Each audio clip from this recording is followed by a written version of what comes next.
pada hari ini. Bapak namanya siapa Pak? Ahmad.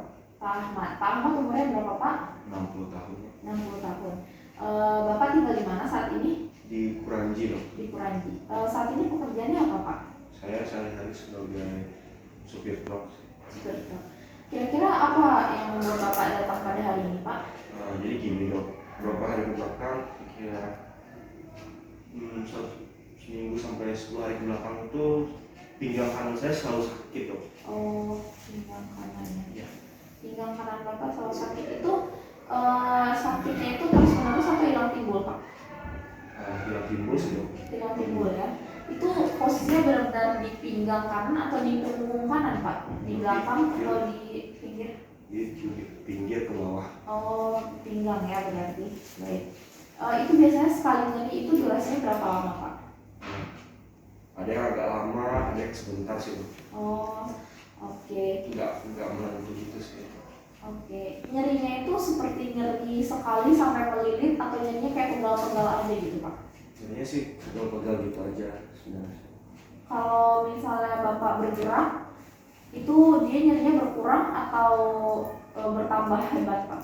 Nah ya kalau misalnya saya lagi di mobil nyeri, saya coba turun dan mobil bergerak, nyerinya berkurang. Oh, nyerinya berkurang dan bergerak berarti ya?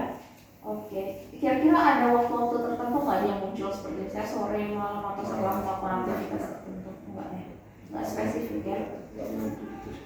Kira-kira kalau dari 1 sampai 10 itu 1 itu sangat tidak sakit, 10 itu sangat sakit, itu kira-kira rasa sakitnya di angka berapa tuh Pak? Kira-kira 4. 4 ya kira-kira. 4, baik. Bapak ada riwayat pipis berdarah? Enggak. Pipisnya nanah? Belum. Oh, belum pernah juga. Kalau pipisnya ada batu atau berpasir Pak? Saya ragu tapi kayaknya berpasir mungkin. Berpasir ya? Kadang-kadang. Kadang-kadang ada berpasir. Baik Pak. Kalau Bapak nih biasanya pipis nih Pak, pipis itu biasanya setelah pipis itu puas rasanya atau merasa masih ada sisa? Kurang berapa waktu belakang saya kurang masih rasa kayak masih ada yang pengen keluar gitu. Oh, masih ada. Itu selalu seperti itu belakangan ini? Sering.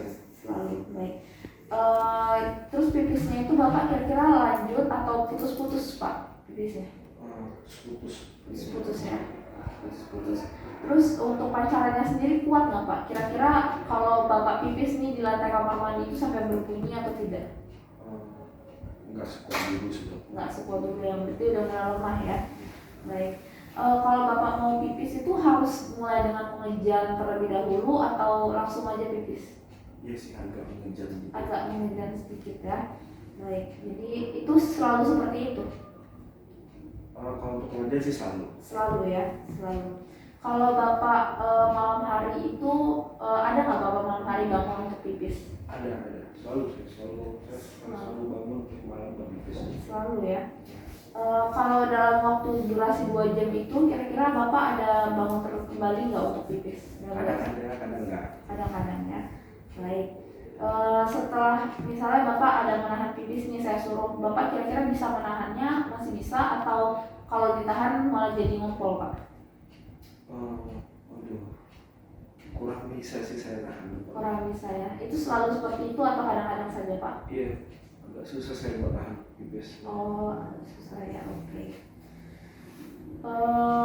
Kalau misalnya saya dengan keadaan Bapak seperti ini, nggak saya obati, kira-kira dari skala 0 sampai 5, 0 itu Bapak bisa senang atau 5 itu sangat tidak senang sekali. Kira-kira dari 0 sampai 5 itu berapa tingkat kesenangan Bapak kalau nggak saya obati Pak? Sangat tidak senang sekali sih. Sangat tidak senang karena sangat mengganggu ya. Iya. Sampai malam juga tidur terbangunnya. Ya. Baik. Bapak sebelumnya ada riwayat penyakit jantung? Tidak ada. Stroke? Tidak ada. Stroke juga nggak ada ya. Bapak tadi pekerjaannya supir truk ya? Ya, supir truk. Bapak kalau minum itu dengan misalnya gelas bling-bling itu yang kecil tuh Pak, itu kira-kira kurang dari 5 atau lebih dari 5 Pak dalam sehari? Saya sih emang jarang minum dok. Biasanya saya minum cuma habis makan. Habis makan aja minumnya. Oke. Kalau Bapak pipis itu kira-kira warna pipisnya putih bening atau kuning bening atau sampai agak kecoklatan gitu Pak? Kalau pipis dulu itu saya biasanya kuning coklat-coklatan gitu sih dok. Oh, kuning coklat-coklatan gitu ya. Oke. Bapak sebelumnya ada riwayat operasi batu atau operasi di kandung kemihnya? Aduh, Oh, belum ada ya. Bapak ada alergi makanan atau alergi obat-obatan? tidak. Tidak ada. Kalau di keluarga sendiri atau bapak ada merokok atau tidak? Iya. Oh, bapak merokok ya. Kalau keluarga bapak kira-kira ada riwayat yang punya penyakit ginjal atau kanker ginjal atau batu ginjal? Oh, nggak ada. Oh, nggak ada riwayat keluarga seperti itu ya Pak. Baik Pak, dari pemeriksaan ini sepertinya saya memerlukan untuk pemeriksaan fisik lebih lanjut. Jadi saya izin nanti mungkin minta Bapak untuk berbaring. Saya akan melakukan pemeriksaan beberapa yang mungkin terasa agak tidak nyaman, tapi saya akan mengusahakannya. Apakah Bapak setuju Pak? Setuju, dok. Baik, terima kasih Pak. Terima kasih dok. Baik Pak, saya Dr. Ania, saya akan melakukan pemeriksaan kepada Bapak. Apakah Bapak bersedia? Baik, jika pasien bersedia, nanti mungkin saya akan melakukan beberapa peragaan. Mungkin terasa agak nyeri dan tidak nyaman, tapi saya akan mengusahakan agar efeknya seminimal mungkin ya Pak. Lalu kita cuci tangan terlebih dahulu. Setelah cuci tangan, kita lakukan pemeriksaan fisik pada pasien. Baik, selanjutnya kita akan melakukan pemeriksaan fisik. Pemeriksaan fisik ini dibagi menjadi pemeriksaan tanda vital umum, kemudian juga pemeriksaan generalisata. Nah, pemeriksaan fisik umumnya kita bisa melihat apakah kesadaran pasien, kompos kooperatif, kemudian kita lihat juga dari frekuensi nadinya, frekuensi nafasnya, kemudian kita lihat apakah pasien di sini sianosis, dan kita lihat juga konjungtivanya apakah anemis. Selanjutnya kita akan melakukan pemeriksaan generalisata. Pemeriksaan generalisatanya terbagi menjadi 3 tempat, yaitu ada di flank atau pinggang, kemudian di suprapubik dan juga di bagian genitalia. Pada pemeriksaan kita lihat dulu inspeksi di bagian pinggang. Jika terdapat massa, maka seharusnya lengkung pinggang itu tidak terlihat. Tapi di sini lengkung pinggang pasien terlihat, maka tidak ada ditemukan massa. Kemudian pada bagian suprapubik kita tidak menemukan ada penonjolan, tidak ada jaringan sikatrik dan parut. Maka pada pemeriksaan inspeksi pasien ini normal. Kemudian pada pemeriksaan inspeksi untuk genitalia pada penis kita melihat sudah dilakukan sirkumsisi, warna kulitnya seperti warna kulit pada umumnya. Kemudian untuk strukturnya kita lihat sudah terjadi penurunan sempurna dan tidak ada terjadi torsio. Mungkin kita lanjutkan ke pemeriksaan berikutnya. Selanjutnya kita lakukan pemeriksaan bau teman pada pasien, yaitu dengan tangan sebelah kiri di bagian bawah, kemudian kita lentingkan, kita lakukan penekanan. Pada pasien ini tidak ada terdapat lentingan.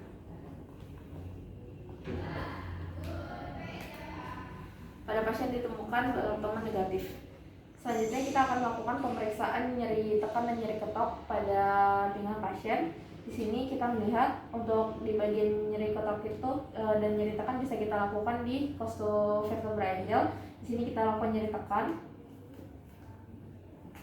Apakah nyeri Pak?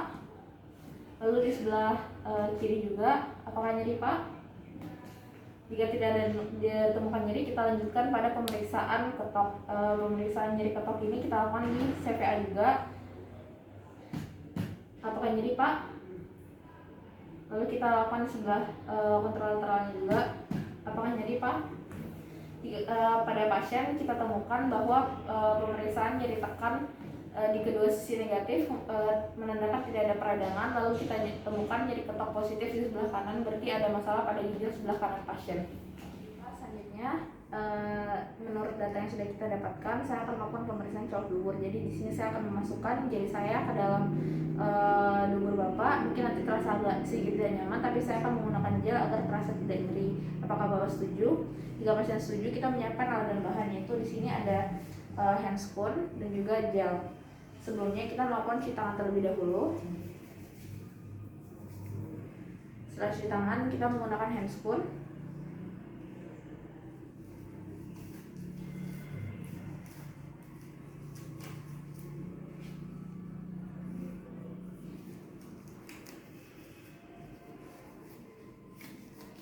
Baik, yang pertama kita melakukan inspeksi terlebih dahulu. Di sini kita bisa melihat pada anus pasien itu tidak dapatkan fisura ani, tidak dapatkan hemoroid, tidak dapatkan massa, sikatrik atau jaringan parut. Maka kita lihat di sini anusnya terkesan tenang.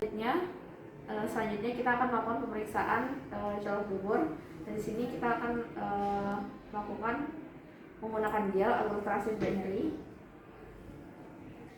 Baik, kita mulai untuk perabaan. Di sini posisi pasien itu sudah posisi sisi kiri dari awal, yaitu menghadap kiri. Lalu kita masukkan di jari telunjuk kita.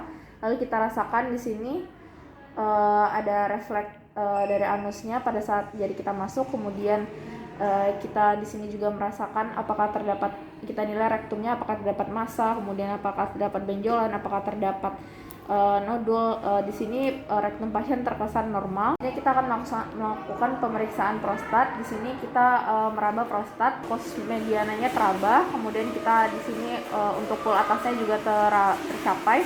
Kemudian untuk konsistensinya di sini kenyal dan juga tidak didapatkan nodul-nodul. Untuk taksiran dari volumenya sendiri itu sekitar 20 sampai 40 mili. Dan selanjutnya yang terakhir kita lakukan refleks bulbo cavernosus dengan menekan, maaf Bapak mungkin akan merasa sedikit tidak nyaman. Baik, kita dapatkan refleks bulbo cavernosusnya kuat positif. Setelah itu mungkin pemeriksaan sudah selesai, lalu kita cuci tangan dan mempersilakan pasien untuk menggunakan pakaiannya kembali. Baik Pak, berdasarkan pemeriksaan kita yang tadi, kita sudah melakukan anamnesis dan pemeriksaan fisik. Jadi saya saat ini hanya bisa menyimpulkan kemungkinan Bapak itu ada batu ginjal di sebelah kanan, kemudian juga disertai dengan BPH. Jadi ada pembesaran pada prostat Bapak. Nah untuk ini sebenarnya saya memerlukan pemeriksaan lebih lanjut. Jadi nanti saya akan merujuk Bapak juga. Tapi untuk sementara saya akan memberikan obat anti nyerinya karena tadi Bapak bilang nyeri sekali kan pada saat saya anamnesis. Nah, kemudian juga saya ingin memberi edukasi kepada Bapak agar kehidupan Bapak menjadi lebih enak. Kan tadi Bapak bilang kalau tidak ditolong mungkin sangat tidak bahagia rasanya. Nah, jadi saya sarankan untuk Bapak, tadi Bapak juga bilang kalau untuk makan makanan yang asam uratnya tinggi itu tidak terlalu, seperti jengkol, emping, kol. Kalau bisa, kalau memang Bapak tidak suka, jangan dimakan untuk sementara waktu. Walaupun Bapak suka pun kalau bisa dihindari dulu terlebih dahulu. Kemudian juga saya sarankan Bapak untuk banyak minum. Tadi Bapak bilang minumnya hanya sekali-sekali pada saat pemberhentian saja dan kurang dari 5 gelas. Kalau bisa Pak, Bapak tahu kan gelas tamu aqua yang 1,5 liter. Nah itu saya anjurkan 1,5 dari tamu aqua yang besar itu aja, itu udah bagus ya. Nah jadi saya sarankan Bapak berbanyak minum di pagi hari, siang hari, sore hari. Tapi di malam hari Bapak bisa kurangi intensitas minumnya karena tadi Bapak bilang Bapak ada bangun juga di malam hari kan. Nanti takutnya terbangun juga mengganggu kualitas tidur Bapak, tidak enak juga. Jadi di malam hari dikurangkan minumnya, tapi di siang, pagi dan sorenya diperbanyak minumnya ya Pak. Ya, nah kemudian juga untuk obatnya nanti saya akan resepkan di sini, nanti bisa ditebus di apotek. Mungkin apakah ada pertanyaan dari Bapak? Apakah saya bisa sembuh kembali? Untuk sembuhnya nanti kita kan saat ini saya baru mendiagnosis sementara ya. Nanti kita pastikan dulu penyakitnya apa. Jadi kita lihat nanti bagaimana. Kalau Bapak juga melakukan apa yang sudah saya edukasikan barusan, semoga hidup Bapak juga menjadi lebih nyaman nanti ke depannya. Terima kasih Dok. Iya, terima kasih Pak.